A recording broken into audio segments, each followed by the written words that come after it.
they, you know, Get over here. good or bad, it's all good. We were here for. Let him get off this space. Let him get off the stage. Yeah, let him come down and breathe. What up, Lee? Yeah, it's all good. Off the stairs. Excuse me, guys. I need to back up. Rolling? Yep, rolling.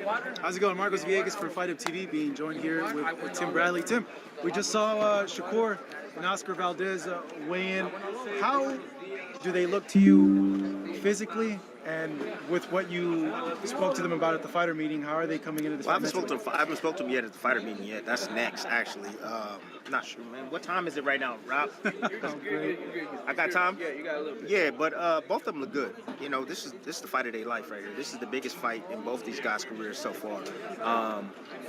Especially for Valdez, this is the biggest fight in his career. I think for Shakur, this won't be the biggest fight of his career. This is at the moment, but this won't. He's young. You know what I mean? 24 years old.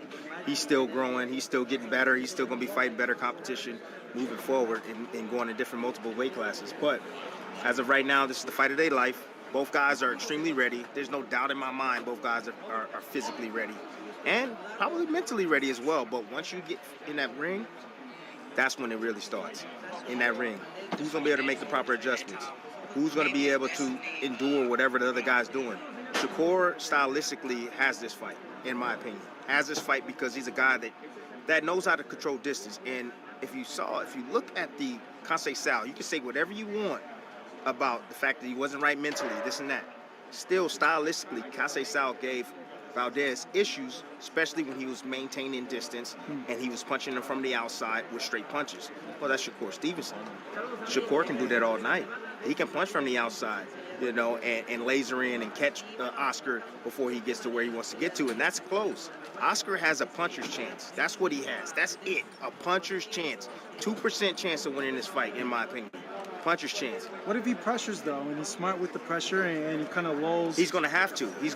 But he got to be careful early on because that's when Shakur is at his strong, when he's just at his strongest. Early on, you got to be careful getting caught early. You don't want to get caught cold. So I say 1 or 2 rounds, Oscar needs to play defense, miss me. You ain't getting nothing. Kind of frustrate Shakur a bit. You know, Shakur likes to have his way, too. So if he frustrates him a bit, then third round, start picking it up little by little. But I see more of a performance that he needs to have is more like Corrales was with Mayweather, where he was closing the distance slowly and moving his head and making it difficult for Mayweather to land his shots, disrupting the timing of Mayweather, and then, you know, picking shots here, there, and just kind of luring them, like you said, luring them to sleep a bit. It's so funny because Valdez has 10 title defenses, okay? Or not 10 title defenses, 10 championship fights. Let's put it that way. Stevenson has 4. So he has experience over Shakur, okay? And you can't buy experience. The thing is that with Valdez, a lot of times, his left hook gets him out of situations. My gosh. And if Shakur becomes overconfident, which I don't think he will, but if he does become overconfident because performance, you know, that's on his mind. I want to become a star. I want to become a star. Spectacular performance. He can get caught. He can get caught. Oscar can set him up while he was allowing him to hit him. Go ahead and hit me, and then boom, out of nowhere. Automatic. That left hook comes out so damn fast, so accurate, so on point. It's damaging.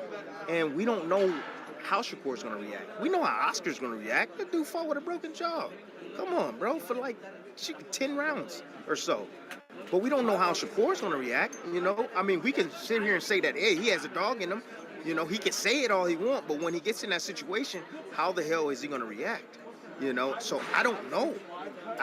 But then again, hey, Valdez got to land. He got to land that shot.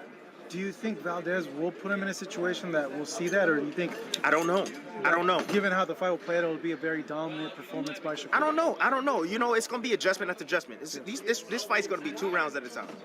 2 rounds at a time. You know, 2 rounds at a time. Adjustment. 2 rounds at a time. Adjustment. Another 2 rounds. Adjustment.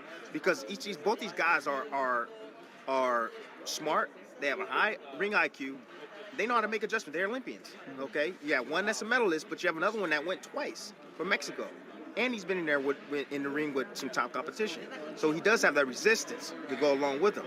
And that battle mentality, it being under these bright lights, he has that. Valdez. But the thing is that if you can't hit the target, man, oh my gosh, it's frustrating, man. It's frustrating. And I would say the later half of the fight should favor Valdez. It should. It should. He's the guy with more experience. He's the veteran. He needs to take this fight deep, and he needs to try to drown Shakur. That's it. That's going to put the pressure more and more, because there's going to come a time where Shakur will have to stand his ground. He will have to. And when he does, that's the opportunity that he has to let those hands go, not allow himself to get tied up and have to work those hands. But, at the end of the day, my money's on Shakur Stevenson. I think he's a special talent. Some guys, they just have it, man. They're just born with it. I believe he's one of those guys, just like Tyson Fury, just like Earl Spence, just like Crawford, just like Canelo Alvarez. They just are talented beyond belief.